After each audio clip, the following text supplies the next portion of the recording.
Te doy la bienvenida a este nuevo video de un curso de milagros, donde estamos haciendo algunas lecturas con respecto al texto para poder profundizar en el significado del mensaje de un curso de milagros. Si tenés el libro, estamos en la página 43 de la teoría, que se llama Percepción y Conocimiento. Y dice lo siguiente: hemos estado haciendo hincapié en la percepción y apenas hemos hablado del conocimiento. Esto ha sido así porque la percepción tiene que ser corregida antes de que puedas llegar a saber nada. Saber es tener certeza. La incertidumbre significa que no sabes. El conocimiento es poder porque goza de certeza y la certeza es fuerza. La percepción es temporal. Al ser un atributo de la creencia en el espacio y en el tiempo, es susceptible de producir miedo o amor. Las percepciones falsas producen miedo y las verdaderas fomentan el amor, mas ninguna de ellas brinda certeza porque toda percepción está sujeta a cambios. Por eso es por lo que la percepción no es conocimiento. La verdadera percepción es la base del conocimiento, pero gozar de conocimiento es la afirmación de la verdad y esto se encuentra allende cualquier percepción. Hagamos un parate aquí. ¿Qué es la percepción? La percepción tiene que ver con cómo yo interpreto el mundo. El mundo lo voy, Al mundo lo voy a estar interpretando en base a mi historia personal, a la historia de mi clan familiar, a la historia del lugar del mundo donde nací. Entonces, mi percepción va a estar teñida siempre de historias y desde ese lugar yo voy a ver el mundo.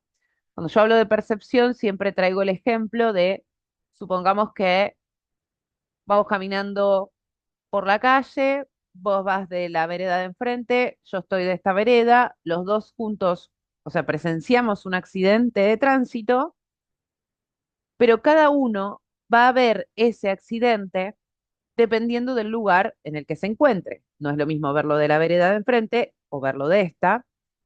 No es lo mismo verlo, que lo vea una persona que en su historia familiar, en su historia personal, ha vivido algún accidente, ha perdido algún familiar en un accidente, que otra persona que nunca estuvo en un accidente y no perdió familiares en accidentes, ¿sí? La percepción del hecho, como yo interprete el hecho, va a estar teñida de toda mi historia. Y toda mi historia incluye también el país en el que nací, la familia en la que me crié, y no solo mi biografía. Entonces, siempre la percepción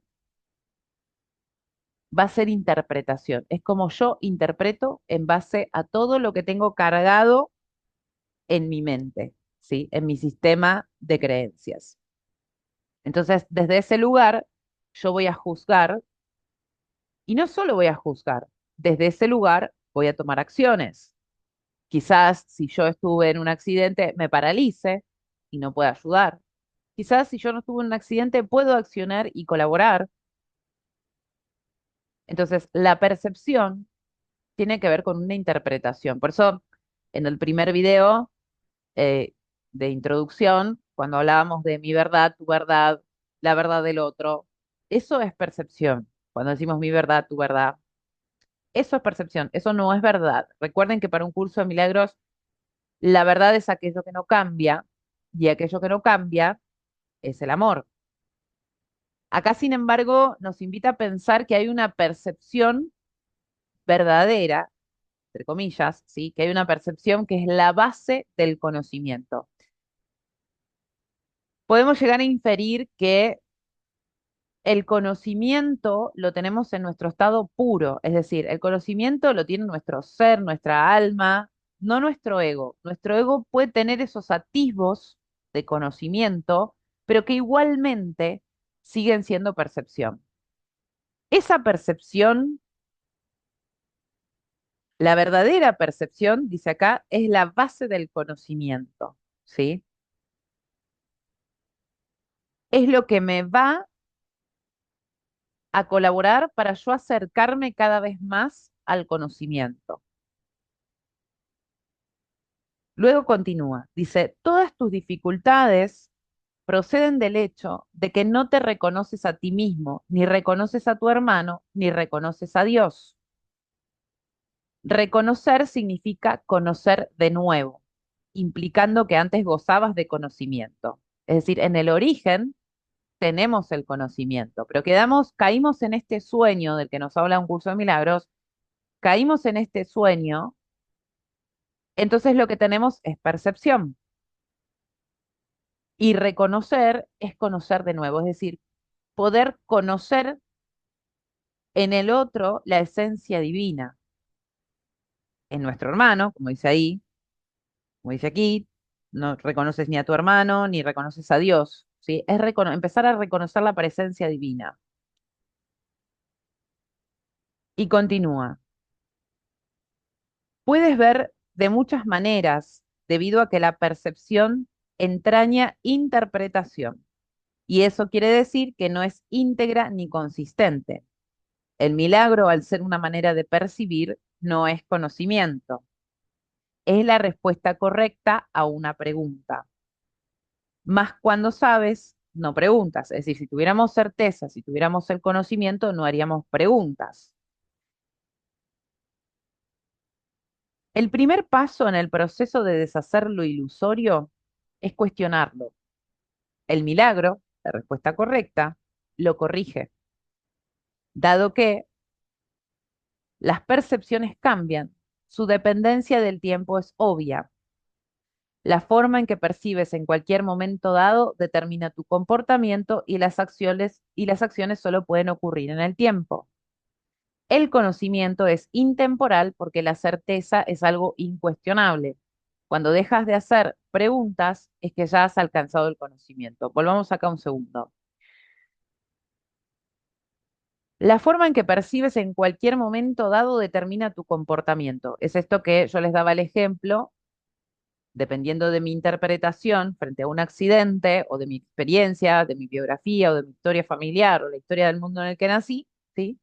Yo voy a tener un determinado comportamiento que va a generar una acción y esto solo puede ocurrir en el tiempo. Ya un curso de milagros nos viene diciendo que lo que hace el milagro es acortar el tiempo. Nosotros pensamos en tiempo lineal, ¿sí? Pasado, presente y futuro.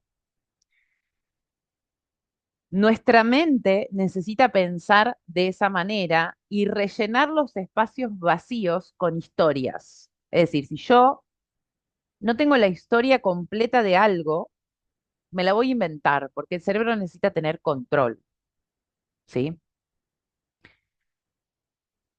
En un momento, un curso de milagros habla esto de que los milagros colapsan el tiempo. ¿Qué significa esto? Nosotros, por ejemplo, yo estoy acá, en este momento, sentada acá, y si yo me quiero mover hacia la ladera, tengo que colapsar el espacio, es decir, me tengo que mover en el espacio en un determinado tiempo lineal. Entre que yo me levanto de acá y voy hasta la ladera, colapsé el espacio, me moví dentro del espacio en un determinado tiempo lineal. El milagro lo que hace es colapsar el tiempo, es decir, viaja a través del tiempo. Imagínense la relación tiempo-espacio como si fuera un entramado, una red, ¿sí? Un entramado donde están así cruzaditos, ¿sí? Entonces, lo que hace el milagro es viajar en el tiempo y puede atravesar diferentes espacios. Por eso es el viaje en el tiempo y llegamos a momentos del pasado para poder cambiar el futuro. Eso es lo que hace el milagro. Eso es lo que venimos hablando también del perdón, porque el perdón es un milagro, ¿sí? Cuando nosotros experimentamos el verdadero perdón, es ese viaje, como yo describo cuando lo experimenté, es ese viaje a la velocidad de la luz prácticamente, hacia el pasado, se corrige ese pasado. Cuando digo se corrige es, se cambia la percepción sobre ese pasado y por lo tanto automáticamente cambia el futuro porque yo dejo de repetir el pasado en el presente. ¿Me explico? Cuando yo puedo cambiar la percepción que tengo sobre el pasado y le puedo llevar amor a ese pasado doloroso, a eso que me dolió, yo ya no necesito estar renegando de eso en el presente. Mientras yo no lleve amor a ese espacio-tiempo, en el presente voy a seguir repitiendo ese juicio y por lo tanto me va a generar un futuro igual. Entonces, por eso hablamos de que el milagro lo que hace es colapsar el tiempo, viaja en el tiempo a ese espacio a ese espacio-tiempo del pasado, cambia la percepción, pone amor ahí, la percepción del amor. Por lo tanto, yo ya en el presente no voy a seguir teniendo el mismo comportamiento porque ya no voy a tener el mismo juicio que fui al pasado a limpiarlo. Entonces, yo no tengo el mismo comportamiento en el presente y por lo tanto cambia mi futuro. Mi futuro deja de ser destino. El destino es la repetición del pasado. Entonces, si yo quiero cambiar ese destino, tengo que hacer ese viaje en el tiempo. Entonces, acá nos vuelve a hablar de que la percepción tiene que ver con el tiempo, con que creo que hay un espacio-tiempo. Hay un tiempo distinto, que es el que conocemos como el tiempo de Dios, que es la eternidad. En la eternidad no hay pasado ni presente ni, o sea, no hay pasado ni futuro, hay un eterno presente. Ahí va, hay un eterno presente, ¿sí? Pero ese tiempo eterno está solo cuando entramos en el conocimiento. Mientras estemos en la percepción, el atisbo de esa eternidad es ese milagro que yo les estaba comentando recién de este viaje en el tiempo, ¿no? Luego dice, la mente que cuestiona se percibe a sí misma en el tiempo y por lo tanto busca respuestas para el futuro. La mente no receptiva, por el contrario, cree que el futuro va a ser igual que el presente. Eso da lugar a un estado de aparente estabilidad, que es normalmente un intento de contrarrestar el miedo subyacente de que el futuro va a ser peor que el presente. Este miedo coarta enteramente la tendencia a cuestionar. La verdadera visión es la percepción natural de la visión espiritual, pero es todavía una corrección en vez de un hecho. Vuelvo, la verdadera visión es la percepción natural de la visión espiritual, pero es todavía una corrección en vez de un hecho. La visión espiritual es simbólica y por lo tanto no es instrumento de conocimiento. Es, no obstante, un medio de percepción correcta, lo cual la sitúa dentro del propio ámbito del milagro. Una visión de Dios sería un milagro más que una revelación. El hecho en sí de que la percepción esté involucrada demuestra que la experiencia no pertenece a la esfera del conocimiento. De ahí que las visiones, por muy santas que sean, son efímeras. Es esto lo que yo llamo como atisbos, ¿no? Cuando tenemos esos atisbos, en realidad son atisbos de percepción verdadera, no de conocimiento. Es lo más parecido al conocimiento, pero todavía no es el conocimiento verdadero. La Biblia te exhorta a que te conozcas a ti mismo, o lo que es lo mismo, que tengas certeza.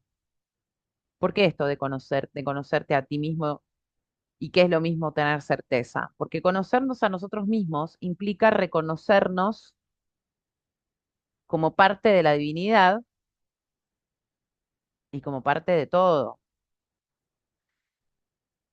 como parte de cada una de las personas que existen en el mundo, como parte de la naturaleza que hay en el mundo. de todos los seres vivientes, de la tierra, de los animales, de las plantas.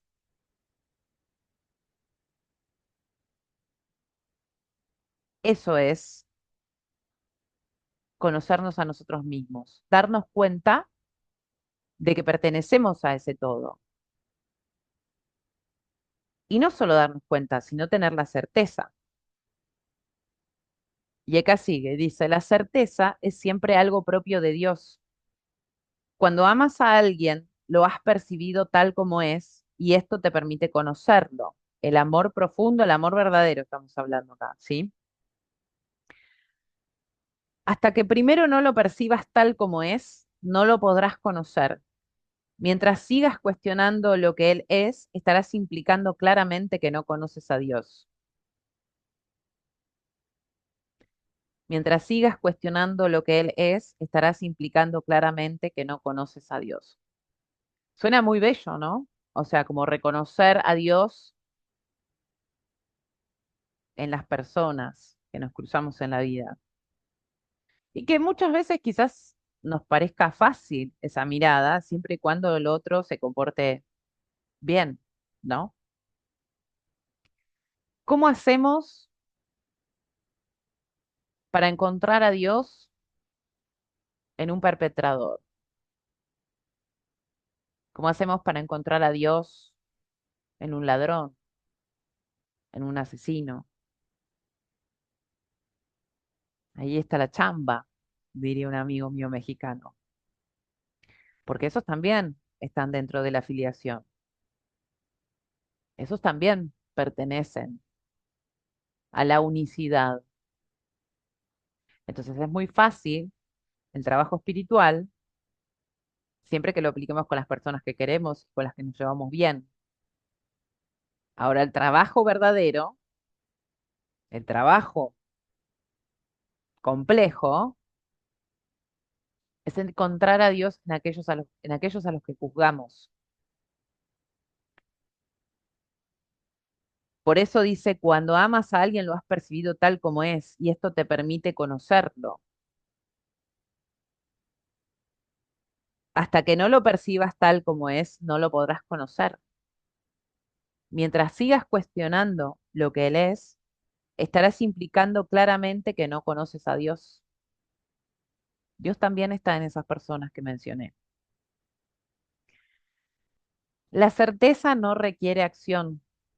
Cuando dices que estás actuando basándote en tu conocimiento, estás confundiendo el conocimiento con la percepción. El conocimiento provee la fuerza para el pensamiento creativo, no para la acción recta. Fíjense cómo es esto. El conocimiento provee la fuerza para el pensamiento creativo, no para la acción recta. Está hablando de nuestro estado original, de ese estado que nos olvidamos y que este viaje, este peregrinaje, nos invita a recordar. En nuestro estado original somos creativos,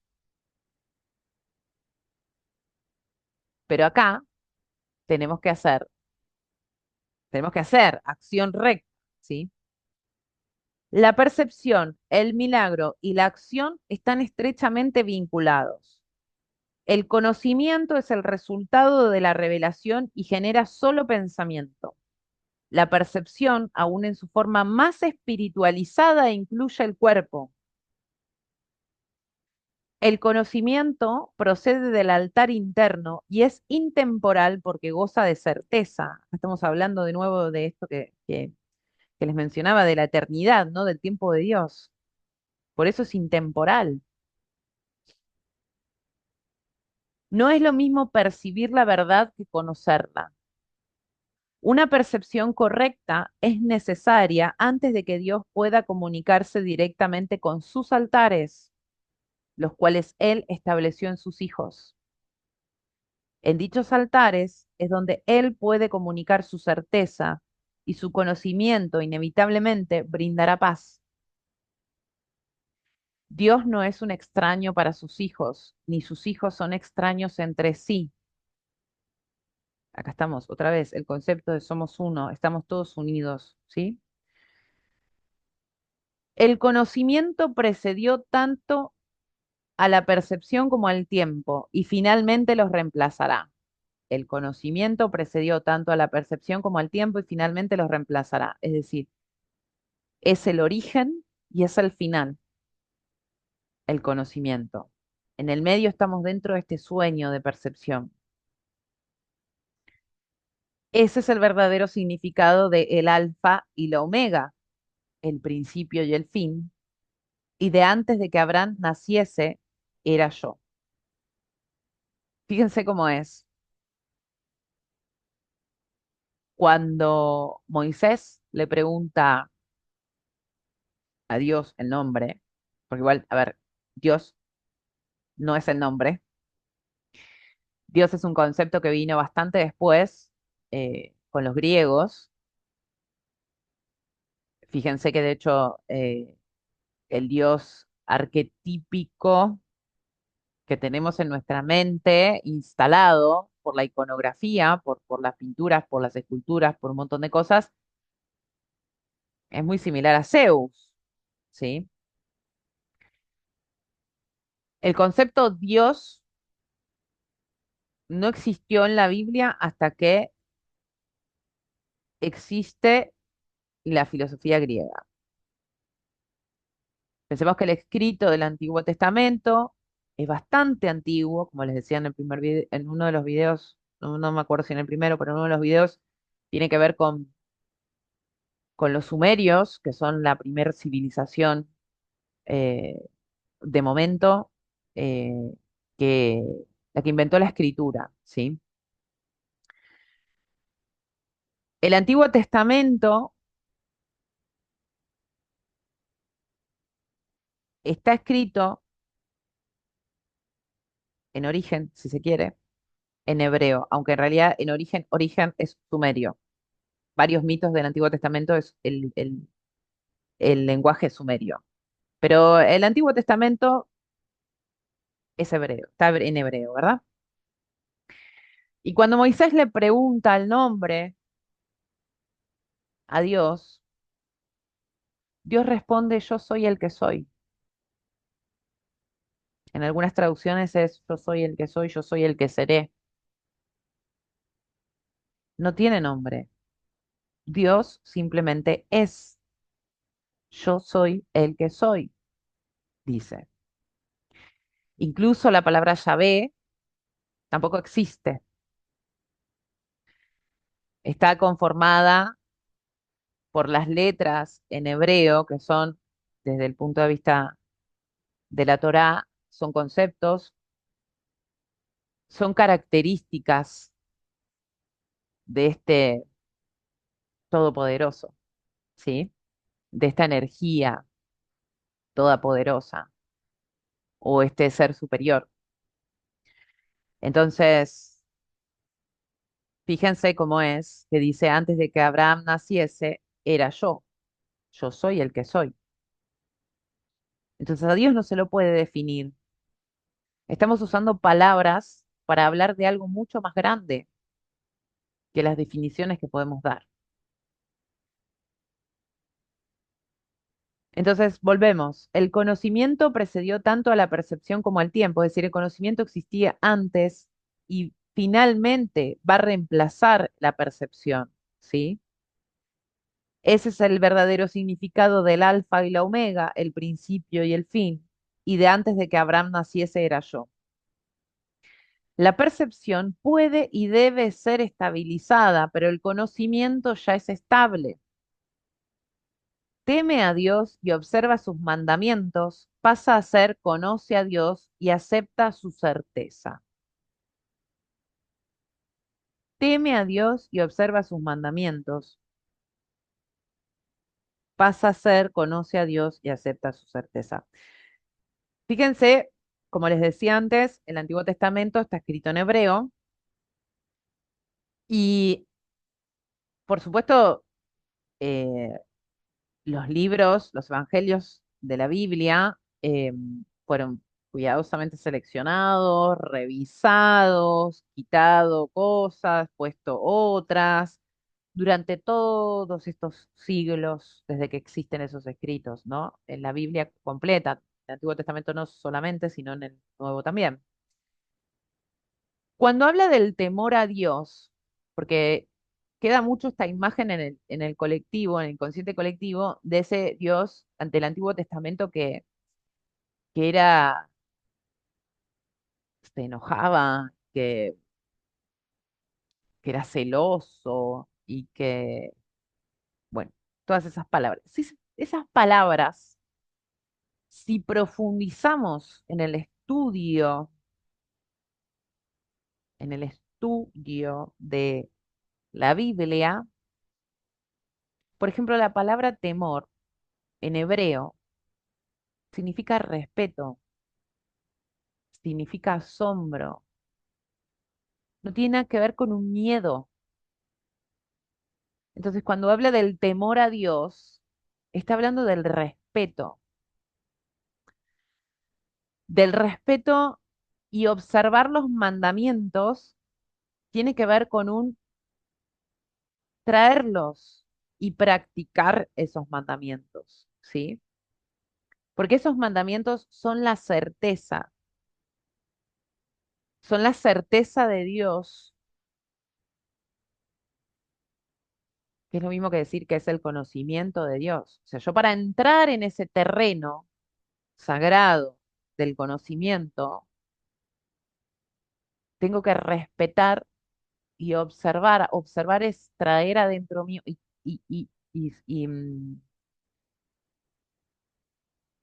y hacer cumplir esos mandamientos dentro mío para poder entrar en ese conocimiento. Si quieren que analicemos los 10 mandamientos del Antiguo Testamento, me dejan comentarios, porque un curso de milagros no va a hacer específicamente hincapié en eso, pero podemos lograr tener una nueva mirada del Antiguo Testamento desde un curso de milagros. Así que los leo, si les interesa, podemos hacer ese análisis. Continuamos. Y dice lo siguiente, si atacas el error que ves en otro, te harás daño a ti mismo. No puedes conocer a tu hermano si lo atacas. Los ataques siempre se lanzan contra extraños. Cuando habla de atacar el error que vemos en el otro, no necesariamente tiene que ver con una acción, por supuesto, incluye la acción de ir a un ataque, ¿sí? De decir cosas dolorosas a esa persona, sino que simplemente tiene que ver con el juicio, con juzgar, con el pensamiento. Eso ya es un ataque.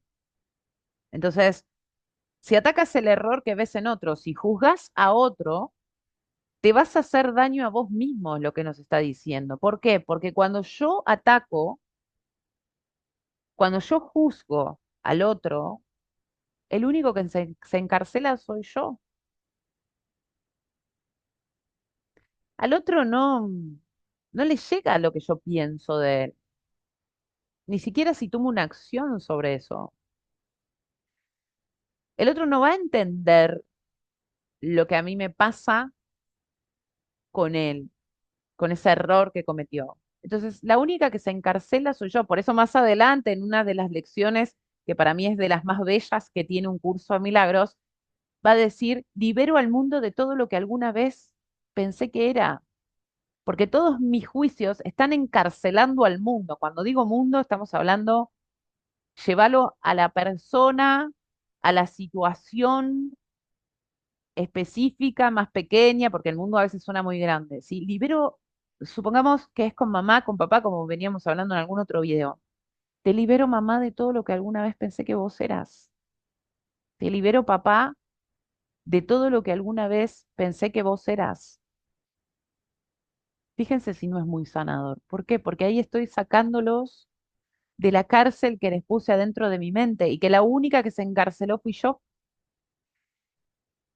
Entonces acá dice, si atacas el error que ves en otro, te harás daño a ti mismo. No puedes conocer a tu hermano si lo atacas. Y los ataques siempre se lanzan contra extraños. Cuando habla de extraños, en el ejemplo de mamá y papá, cuando habla de extraños, es que yo no los estoy reconociendo como hermano, A ver, como hermano, no en el sentido de orden transgeneracional, sino como también está Dios ahí. También está Dios ahí en ese padre abandónico, en esa madre que, no sé, la historia que haya hecho, también está Dios ahí, abajo de todos esos pensamientos, abajo de todas esas acciones equivocadas, erradas, está Dios. Entonces decirle, te libero de todo lo que alguna vez pensé que era y estoy dispuesta a ver la perfección en vos, es esa pequeña dosis de buena voluntad que nos habla un curso de milagros desde el inicio. Entonces, dejan de ser extraños para nosotros y empiezan a volverse conocidos, conocidos desde la divinidad. Al percibir falsamente a tu hermano, lo conviertes en un extraño y por lo tanto no puedes conocerlo, no puedes ver la divinidad en esa persona. Le tienes miedo porque lo has convertido en un extraño. Percíbelo correctamente para que lo puedas conocer. En la creación de Dios no hay extraños. Para poder crear como Él creó, tan solo puedes crear lo que conoces y lo que por lo tanto aceptas como tuyo. Dios conoce a sus hijos con absoluta certeza. Volvamos acá un segundo. Para poder crear como Él creó, tan solo puedes crear lo que conoces y lo que por lo tanto aceptas como tuyo. Es decir, si yo tengo un juicio sobre alguien, lo estoy tomando como mío a ese juicio. Y por lo tanto voy a crear, fabricar, proyectar más de lo mismo si yo no suelto ese juicio. Para crear como Él creó, tan solo puedes crear lo que conoces y lo que por lo tanto aceptas como tuyo. Dios conoce a sus hijos con absoluta certeza, los creó conociéndolos, los reconoce perfectamente. Cuando ellos no se reconocen entre sí, no lo reconocen a Él. Fíjense cómo es esto de la mente, ¿no? De la mente de mente, del ego, que tiene esta capacidad de proyectar cosas gigantes, dolores enormes, tristezas enormes, frustraciones enormes, y que cuando nos damos cuenta de todo eso decimos, ¡fa! Si yo usara todo eso al revés, o sea, si yo lo usara para la mente recta, imagina qué vida puedo crear para mí. Pero quitar todos esos yuyos, ¿sí? Quitar los yuyos, arar la tierra, vaciarnos de esas creencias, ¿sí? Requiere de un proceso. Y ese es el proceso. Eso es a lo que yo les digo, no sean turistas espirituales, sean peregrinos. Les dejo un abrazo gigante. Gracias por estar ahí presentes. Los leo en los comentarios y nos vemos la próxima.